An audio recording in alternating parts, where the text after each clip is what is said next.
سنت کا تو قرآن و سنت نے ہماری یہ تربیت فرمائی ہے کہ انسان جب بھی کوئی بات کہے اسے پورا کر کے دکھائے، اسے اپنی بات پوری کرنی چاہیے۔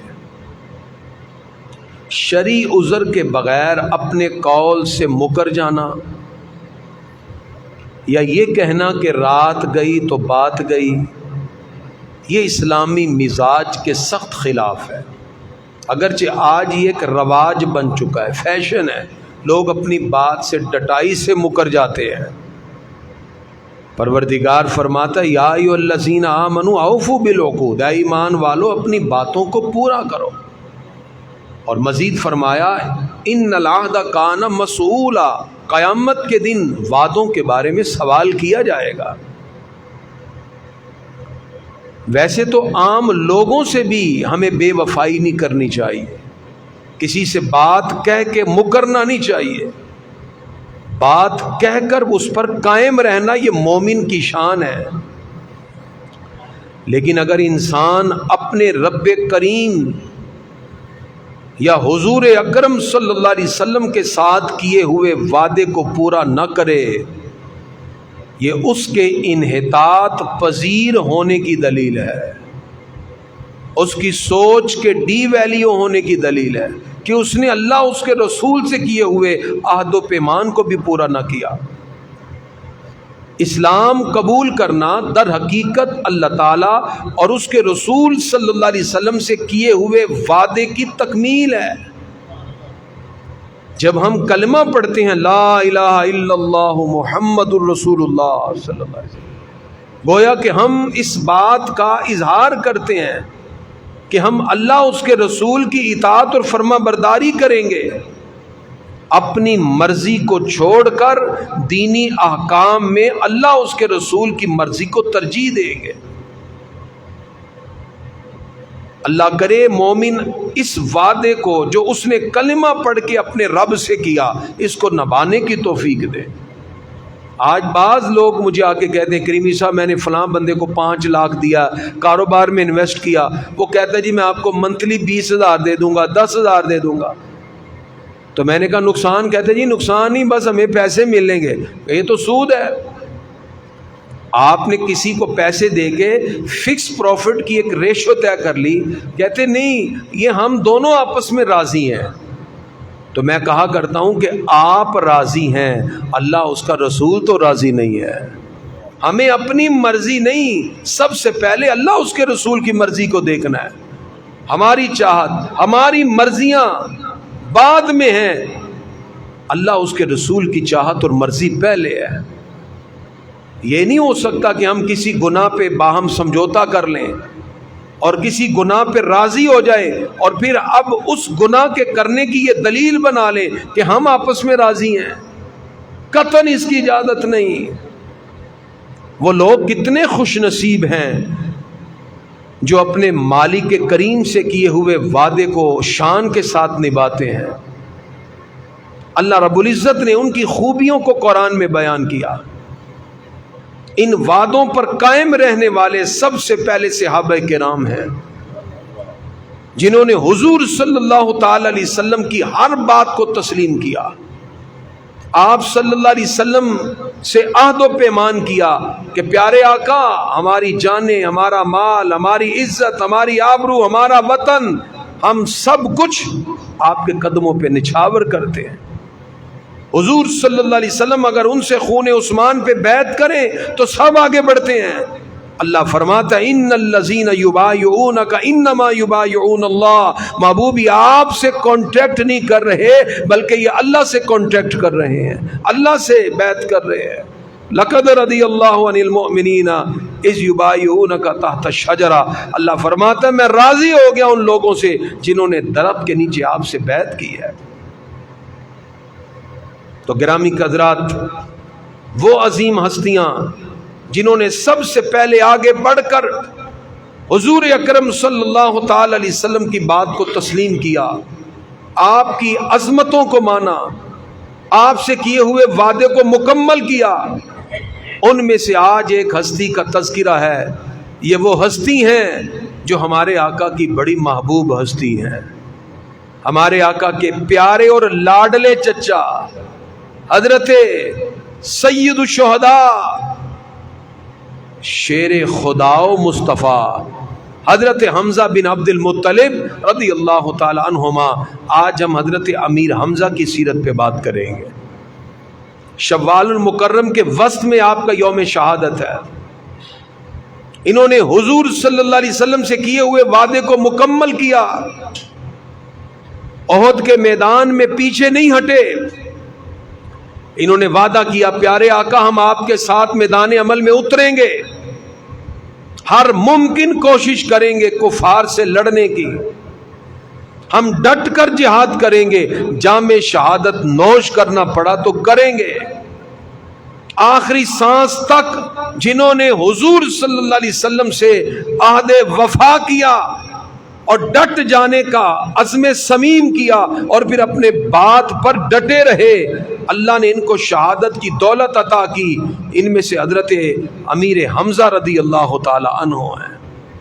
سورہ احزاب آیت نمبر 23 میں اللہ تعالیٰ نے ان کی خوبیاں بیان کرتے ہوئے ارشاد فرمایا، من المؤمنین رجال صدقوا ما عاهدوا اللہ علیہ، مسلمانوں میں کچھ ایسے باہمت مرد ہیں جنہوں نے اللہ سے کیے ہوئے وعدے کو سچ کر دکھایا۔ فمنہم من قضا نحبہ، ان میں سے کچھ وہ ہیں جو اپنی منت کو پورا کر چکے، جنہوں نے کہا تھا یا اللہ ہم شہید ہو جائیں گے لیکن تیرے محبوب کا ساتھ نہیں چھوڑیں گے۔ اللہ فرماتا ہے فمنہم من قضا نحبہ، جنہوں نے اپنی منت کو پورا کیا، اپنی بات کو پورا کیا۔ وَمِنْهُمْ مَن يَنْتَظِرُ، اور ان میں سے کوئی وہ ہے جو ابھی تک شہادت کا انتظار کر رہے ہیں۔ وَمَا بَدَّلُوا تَبْدِيلًا، اور انہوں نے اپنے وعدے میں کوئی تبدیلی نہ کی، وہ اپنے وعدے پر قائم اور دائم ہیں۔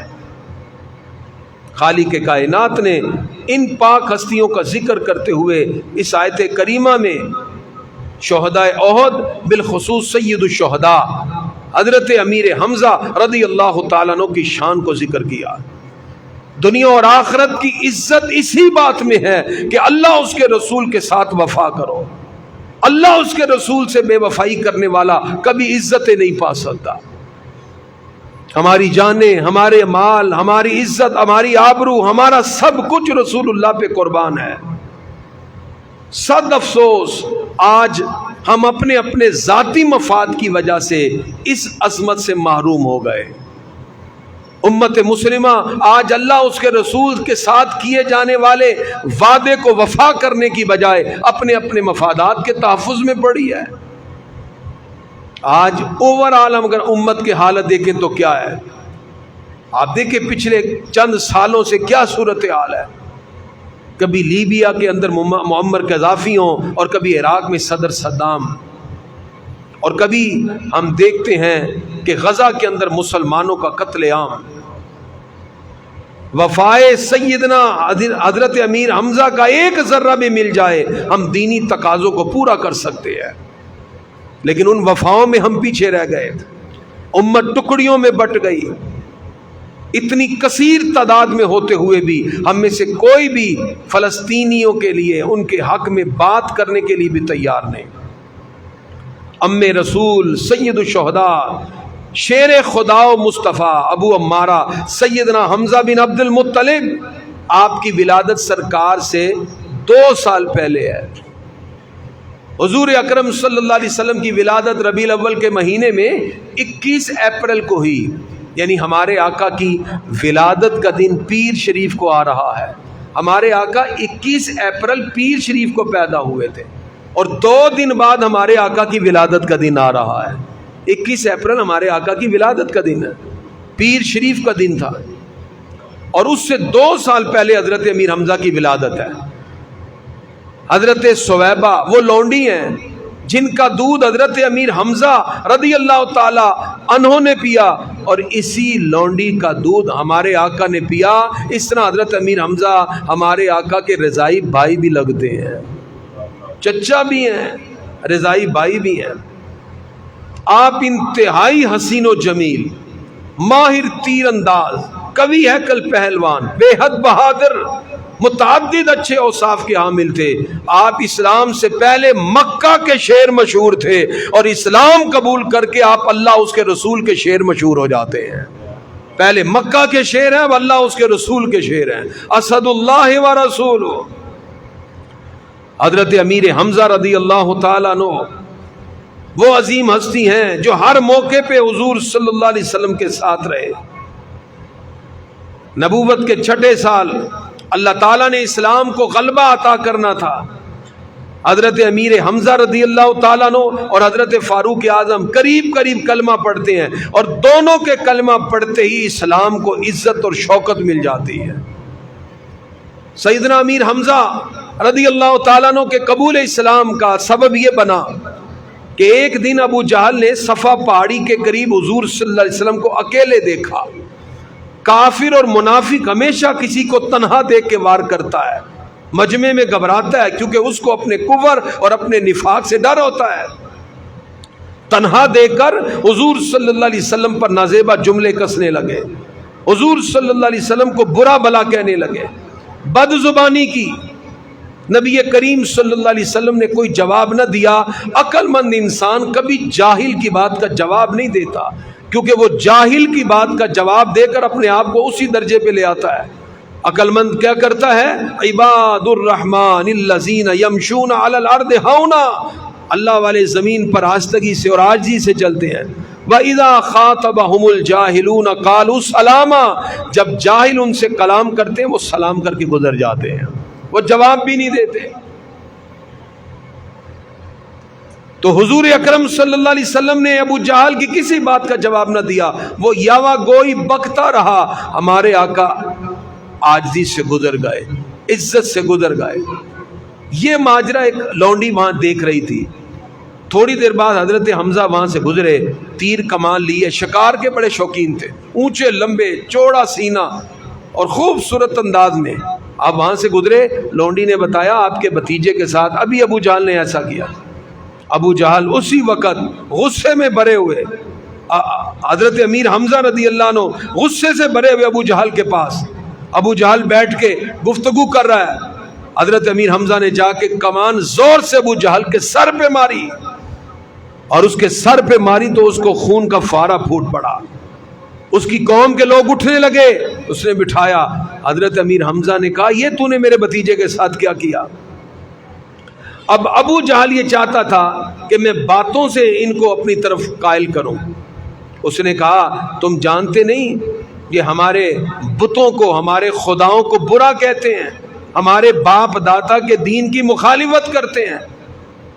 کافر اور منافق ہمیشہ ایسے جملے ڈھونڈتا ہے جس سے کسی کو پرووک کیا جائے، اس کے غصے کو بڑھایا جائے۔ مومن ہمیشہ متانت اور سنجیدگی سے بات کرتا ہے۔ ابو جہل نے بات کو بڑھاوا دیا، لیکن حضرت امیر حمزہ کو اللہ نے ایسی توفیق دی، آپ نے غصے کی حالت میں یک لخت ہو کے کہا ابو جہل تو بڑا بے وقوف ہے، تم اللہ کو چھوڑ کر ہاتھوں سے بنائے ہوئے بتوں کی عبادت کرتے ہو۔ سنو میں گواہی دیتا ہوں اللہ کے سوا کوئی معبود نہیں، میں گواہی دیتا ہوں کہ محمد اللہ کے بندے ہیں اور اس کے رسول ہیں۔ اب یہ غصے میں کہا، یک لخت زبان سے کہا۔ اب اس وقت تو ابو جہل خاندانی حمیت میں تھا، ابو جہل اس وقت اپنے فرعونیت میں گم تھا۔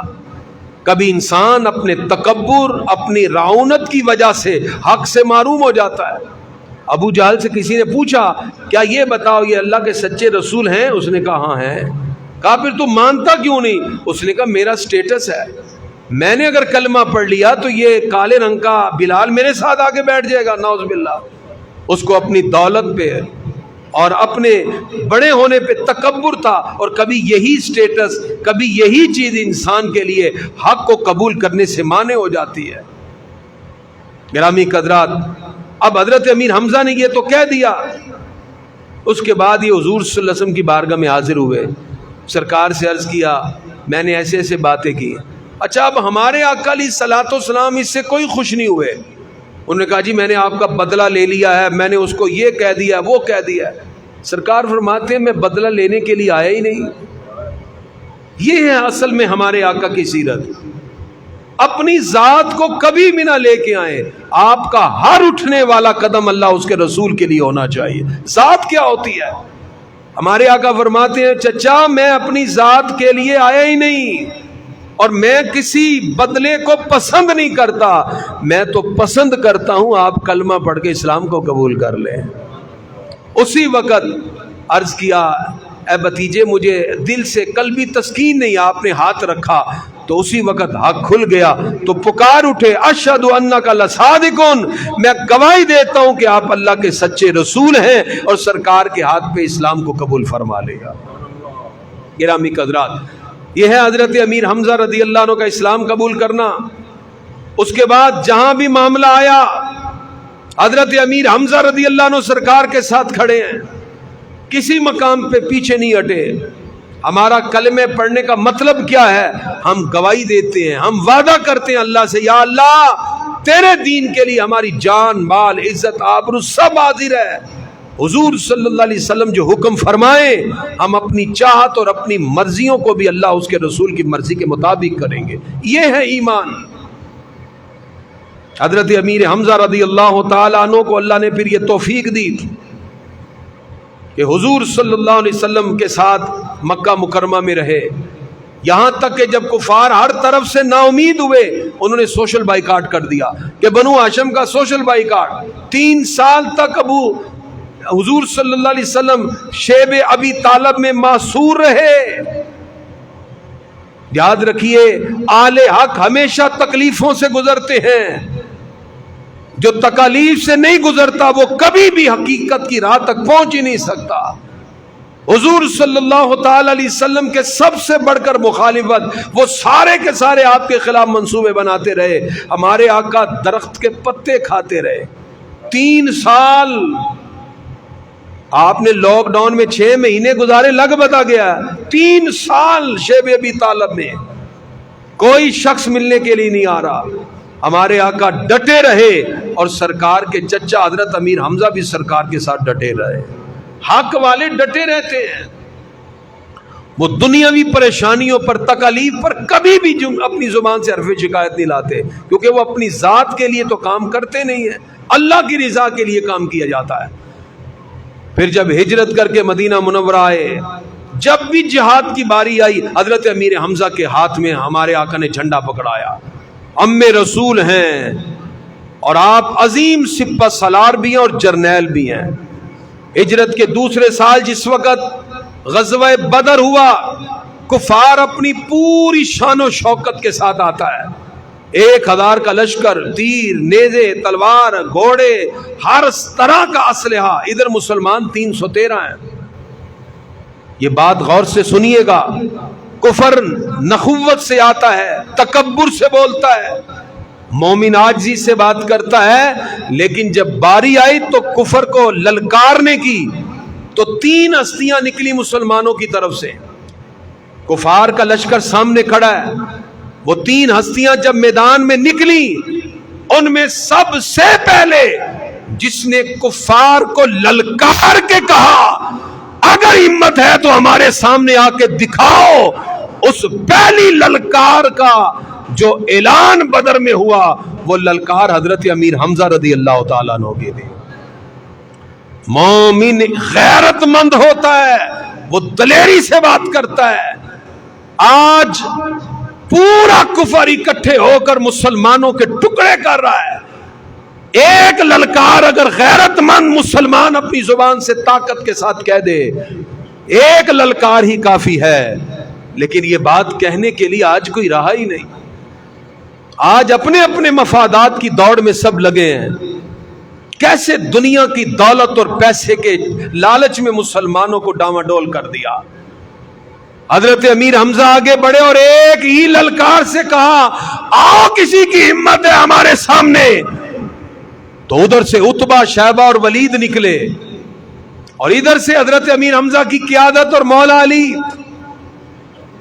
اور جس وقت حضور اکرم صلی اللہ تعالی علیہ وسلم کی اجازت سے تینوں کفاروں کی گردنیں کٹی، فیصلہ ہو گیا اللہ تعالیٰ کی مدد اور تائید مسلمانوں کے ساتھ ہے۔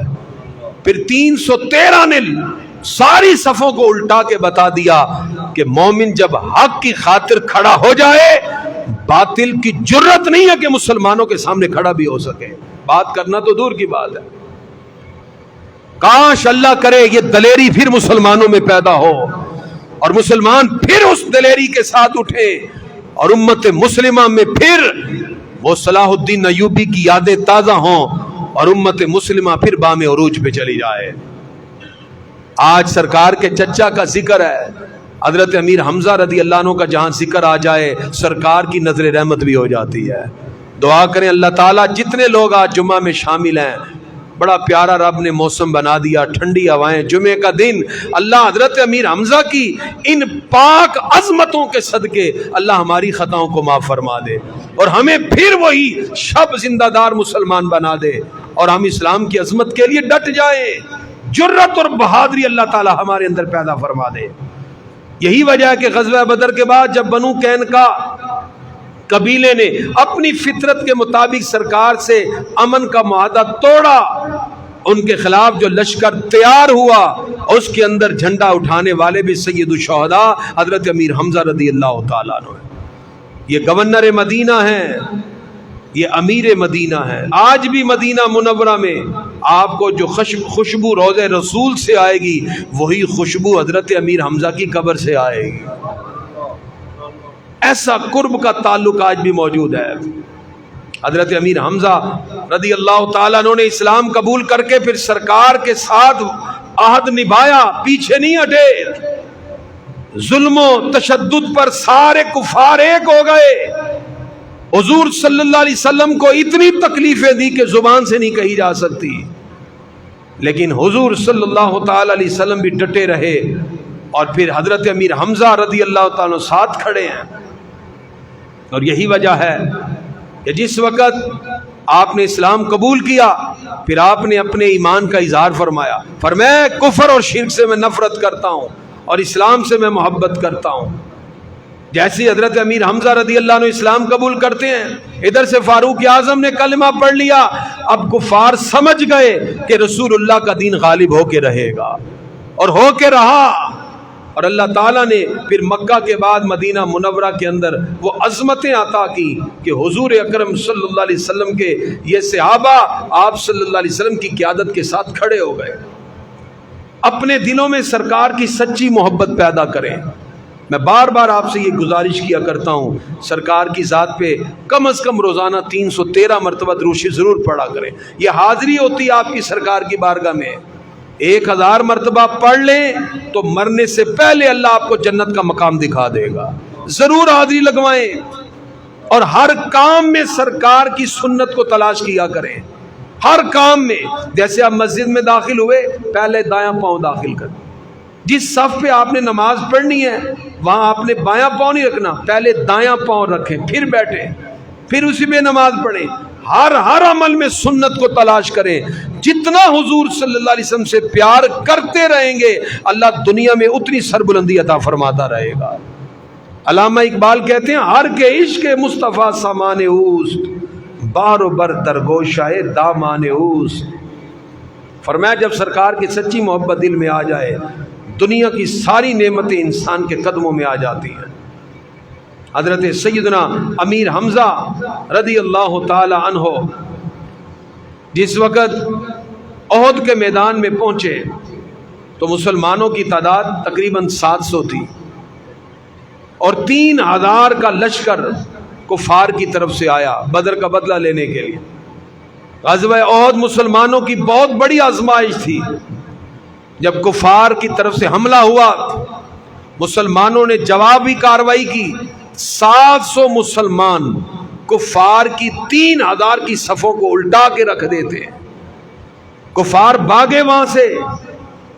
اب مسلمان جو درے پر تھے وہ سمجھے کہ شاید جنگ ختم ہو گئی، اس غلط فہمی میں نیچے آ گئے۔